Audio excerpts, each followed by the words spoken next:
when you really sit back at your life and you are in that dark room and you're looking at where you started from and you tell yourself, God, dog, man, my mom is this way. My soon-to-be stepdad got murdered. My dad beat the shit out of me.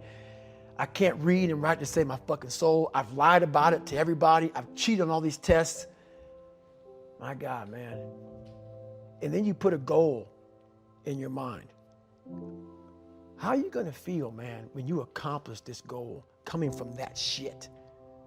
Coming from the fucking hell you came from. A lot of people start from a good starting point. They have a good foundation. What if you can surpass all of these motherfuckers? What if everybody who was fucking way up here started up here? And you started with no legs. You had to grow fucking legs to even start walking and then crawling and then running. And then you start passing people with all this given to them. I had to use all this negative shit that was making me weak and horrible as a person. I had to use this as the power that now fueled me. I had to flip it on its head and say, hold up. This might be exactly what I need. The darkness is exactly what I need. It's how you look at your situation. And I was looking at it all fucked up. You have to first accept it before you can fix it. A lot of people walk around, oh man, I'm good. I'm good. No, you're not. You have to accept what you're not. You have to, and people don't want to do that. And that's the only way you can fix it. You have to accept it first before you can go on the journey. A lot of folks never even start the journey, man. They never start the journey because they live in this fake life that who they want to be, they act like they are, but they're not because they haven't fixed all this stuff yet. You got to fix this first before we can start our journey in life. So that's why I have them make this list. You fix these problems, now your journey can begin because you no longer care about how people are judging you. When you care more about how someone's judging you, you're going to stay right there. There's no forward momentum. Each thing that is wrong with you has to be a focal point. You can't look at this gigantic list and say, I got to change all this shit. My God, this is crazy. No. You take off the first one. I want to be smarter. For me, that was my thing. I have to become more intelligent. I have such a severe learning disability, man. I can't retain shit. I had to now get that one thing and then strategize in that one problem. How can I do this? I'm not going to learn like you. I'm not going to learn like anybody else. How am I going to figure this out? So I then figured out, okay, where are my strengths here? Where are my weaknesses in learning? All right, man, how am I going to do this? And I figured out a way to do it by just strategizing. So how I learn to this day, if I have a big manual to study, I will have to get a bunch of spiral notebooks from the daggone store. And each page, I have to write each page out, maybe 10 times. So there was a 1,000-page dive manual that I got 18 months before I went to dive school. Most people, I'm not smart, I'm gonna go see if I can pass this test. I realized, hang on a second, I'm not smart. How can I get past this? How can I get through this obstacle? I need to acquire this book 18 months in advance because it could take me 18 months to write down each page over and over again to then put it to memory. So when the question came up, I had written that question so many times down on paper that I can recall, okay, page 71 was where I remember seeing this, and I can recall it that way. And that's how I did it. So you got to strategize on each problem you have in life. Slowly break down that problem. Don't think about all the problems you have, just one at a time. And before you know it, you fix all these problems, but you cannot focus on all of them. Just on the one thing at a time. There's a concept in your book that permeates the whole book and I think really is one of the most important things for people to understand in their own life, certainly to understand you, and it's the notion of detesting mediocrity. Mm-hmm. Talk to me about that. How did you instill it in your life? How can other people instill it in theirs? It's one of the biggest things in the world. A lot of us, mediocrity is everywhere right now. And we're always trying to find an easy way out. And we're judging ourselves. Let's say there's 10 people in this room and we're all mediocre. But I'm the best of the mediocre people. I now think I'm great. I'm great. We surround ourselves around people that make us feel great. They tell us what we want to hear. The second we put ourselves amongst the uncommon people, we don't like that feeling, that challenging feeling of that person who's waking up at 3:30 in the morning and say, hey, put your shit on, we're going for a run. We don't like that challenge. We like that person who says, hey, you know what, man, I don't feel good today, man. And they say, oh, it's okay, brother. We'll take a day off, man. We'll get a pizza and shit, watch the game. We like that. We love that feeling. Why? Because you understand, man, we're good, bro. We don't want that motherfuckers like this. Hey, man, no, bro. Get your fucking shit on, man. Stop being a punk. We don't want that in our lives. We don't want that person who's constantly challenging our weaknesses. We want that person who's constantly, making us feel nice and good and secure in ours. That's the mediocrity of life. We want to be the best amongst the average people. People wonder, how do you stay hungry all the time?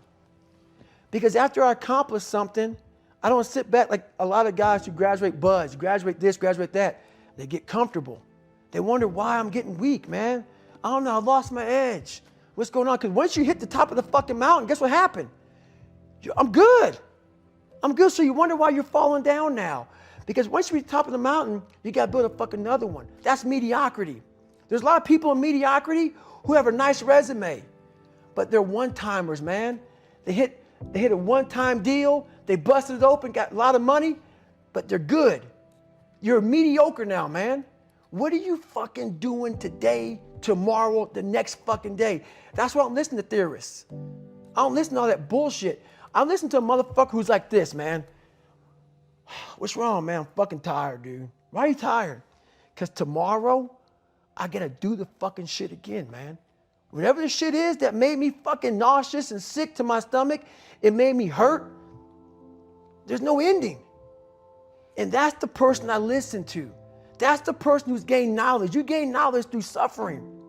And on the other end of suffering is a world that very few have ever seen. It's a beautiful world because that's where you find yourself. You don't find yourself in over here.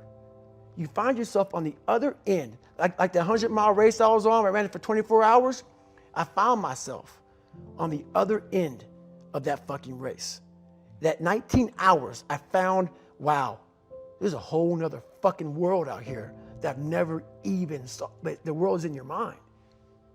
And that's what all that mediocrity is about. Mediocrity is contagious.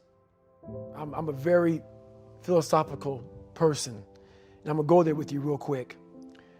I believe in a higher power. Don't know the name, don't know where it's coming from, don't know anything like that. But I believe that this power, and visualize with me real quick. Let's say it's a man up there or a woman, whatever, and they have a chart. And when you're born, they say David Goggins, born February 17th, 1975 at 6 a.m. They write the chart down because they can see everything. They know exactly what you're fucking supposed to be. They know what you're supposed to be. You die, you go to so-called heaven. You arrive at heaven, I'm 300 pounds. I retired as an Ecolab guy, which is okay. It's just a job, whatever. I go up there and God looks at me and he shows me my chart. And my chart on there says you were supposed to be a Navy SEAL. You're supposed to weigh 185 pounds. You're supposed to be one of the smartest people on the planet, this, all this. You see this. And now you're in heaven, you made it to heaven, but you're like, God, Doug, I was supposed to live that life. I was supposed to live that life. And then you find out that the reason why, because we all think that if we pray on it, if we do this, if we do that, whatever, if we don't work, we just, whatever, it's going to magically happen for us. No, I believe that when I'm all said and done with, my whole job is to outwork the chart. Whatever the fucking chart says about me, the all-knowing power up there, I want to get up there and say, him look at me and say, I know everything. I didn't fucking see this. I didn't fucking see this. I want to feel that. I want to get to the other end of this fucking world, and however I'm being judged, whoever's judging me, to look at me and say, I did not fucking know. I had you at 185, I had you at this, but all this other shit, I was riding as you were living it. I want to find more. All I can.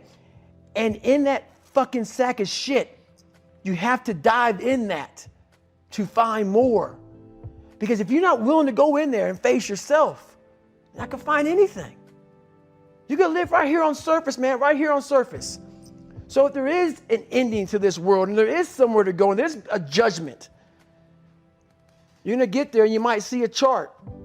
And that chart may tell you who the fuck you should have been. And now you get the rest of your life to think about that. Man, I could have lived a much better life if I just would have just suffered a little bit more. If I just would have went in that shit and realized I had so much more.